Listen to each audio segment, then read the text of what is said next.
everyone, welcome back to my channel, or welcome to my channel if you are new.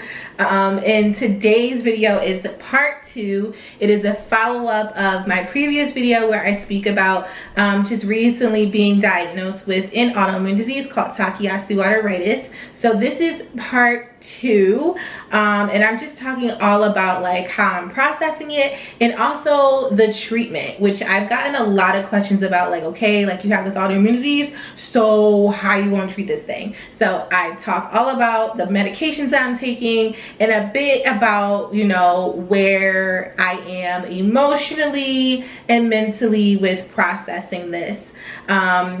I also want to say thank you so much to everyone who liked, who shared, who left kind messages, who DM'd me, who opened up and shared their own personal story about having an autoimmune disease. I really appreciate the encouragement and the love. It does mean so much to me. So thank you so much. And yeah, I'm gonna stop rambling now, and I'm gonna just, like, you know, let y'all watch part 2.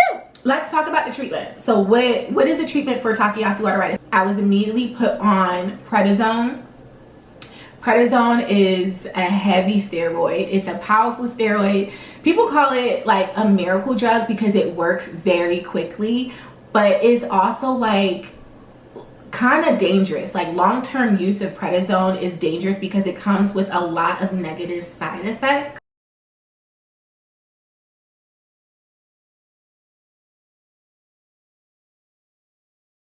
And I'm gonna make another video about like my experience on prednisone because this jaw is for the birds. I really like it.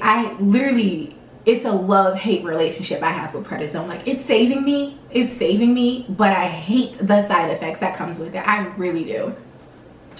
But yeah, so the first phase of treatment is prednisone. My doctor put me on 60 milligrams of prednisone I think I was on 60 milligrams of prednisone for like a month.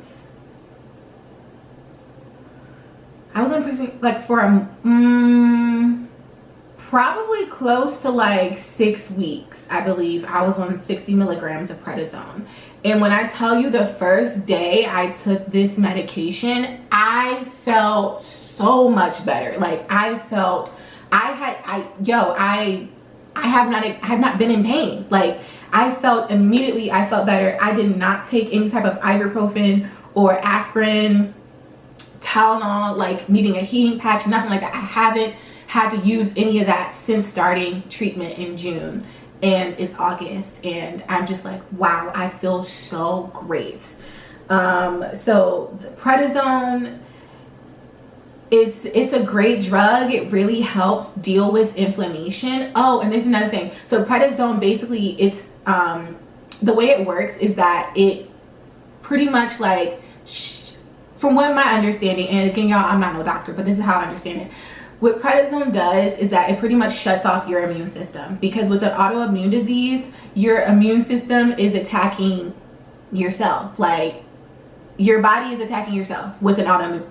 And that's crazy, right? Like, my body is literally attacking itself because it thinks it's sick, but I'm not sick at all. The thing about it is that being on prednisone and being on an autoimmune suppressant means that I am autoimmune compromised, which basically means I am now at risk, a higher risk for infections. And if I do get infected with a cold, with COVID, it's not gonna be pretty for your girl. Like, it's really not. And that has come with a whole host of other, like, anxieties and worries, and it's just come with a lot. But that's what prednisone does. What comes next after prednisone? Because, like I said, prednisone is a very powerful drug. It's like a miracle drug. However, it comes with a lot of negative side effects. And what doctors do is that they try to like put you on a high dose of prednisone right away so they can knock out whatever is happening. And then and after that they pretty much taper you off as soon as possible. So they want to put you on the highest dosage as soon as possible, but also get you off of it as soon as possible. So right now I am in the process of being taken off of prednisone. However, with a steroid, like once it's introduced to your body, you can't just stop taking it all of a sudden. You have to pretty much, like, what's the word, ration. You have to ration it out. I don't think that's the word, but you pretty much just have to like taper yourself off of it over time, because your body can go into like some type of shock because it's gotten used to being on the steroid. So right now I'm going through that phase. I'm dropping by like 5 to 10 milligrams every 3 to like 4 weeks now. It was every 2 weeks, but it's been switched to like 3 to 4 weeks now, with the hopes of me being off of prednisone by the end of the year. Also currently being introduced is to the second phase of my treatment, which is the second autoimmune disease suppressant that I'm going to be on, because yeah, like, who knows?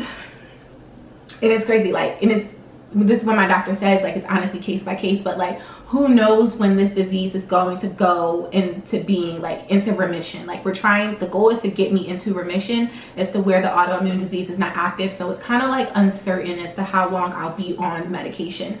And that's a question that, you know, many people have asked me. It's like, well, how long is your treatment? You know, right now my doctor is estimating that's going to be about 2 years. But again, that's like case by case. It may not be 2 years. It may be a year. It may be a year and a half. It may be more than 2 years. I am believing in God for my healing, that it won't take 2 years. It's going to take less than that, and that this will be the one and only time I will ever have to deal with this, that I will not, you know, have to deal with this ever again, that I'm just going to stay in remission and I'm not going to like relapse. Because once you have an autoimmune disease, you always have an autoimmune disease. This isn't like a one-time thing. But it kind of depends on like how often you have flare-ups, or even if you have another flare-up. So I'm believing in God that this is the only flare-up I'm gonna have. But like I said, so I'm currently in the beginning phase of the second stage of treatment. And the second stage of treatment is Humira, which is the drug that, you know, you hear all the time on the commercials. Yeah, I'm on that drug, that one right there. Yep. And I've been on that for about 2 weeks now. I just had my second dose earlier this week. And that has been an experience too. That's even with Humira, like that, if me getting approved for Humira, that is a testimony within itself. And I feel like, I don't know, that maybe that's like another video for sure. But like God, when I tell y'all, like, God has just like been faithful to me throughout this entire process. I've just felt his peace. I know that he is leading and guiding this entire thing. Like, he has opened doors and made ways where, you know, the doctors have told me that it's gonna be difficult and, you know, it may not happen, but God's like, this is my daughter, this is my child, she needs her medicine, I'm gonna make sure she has the best, and that's what's gonna be. And yes, thank you, Daddy God. Like, that's what it's been. So yeah, like the second phase of treatment is Humira, and Humira is an autoimmune suppressant. So technically in this moment, I'm on 2 autoimmune suppressants, which just means like, I really better not get sick. Like, the Lord is he got me, he had his hands over me. But yeah, being on 2 autoimmune suppressants at the same time with all this COVID and Delta variant stuff going around, it's been like, it's been a time. And I'm really like, with people, like, honestly, they're like, oh, do you want to hang out? Do you want to go out? Like, you want to come over? Or like, hey, how you doing? Like, let's chill. And I'm just like, are you vaccinated? And then some people just, you know, they'd be like, yeah, no, I'm not vaccinated. I'm just like, if you're not vaccinated, I can't kick it with you. Like, I just can't. It's personal. It's personal, all the way personal. Your decision to not get vaccinated. But anyways, moving on. So that is the treatment for Takayasu Arteritis. It really is like case by case. I'm still processing everything. Like, literally, my life is different, and I don't want to be like super dramatic. However, I'm also like coming to terms to just like, yo, no, like, I am actually sick.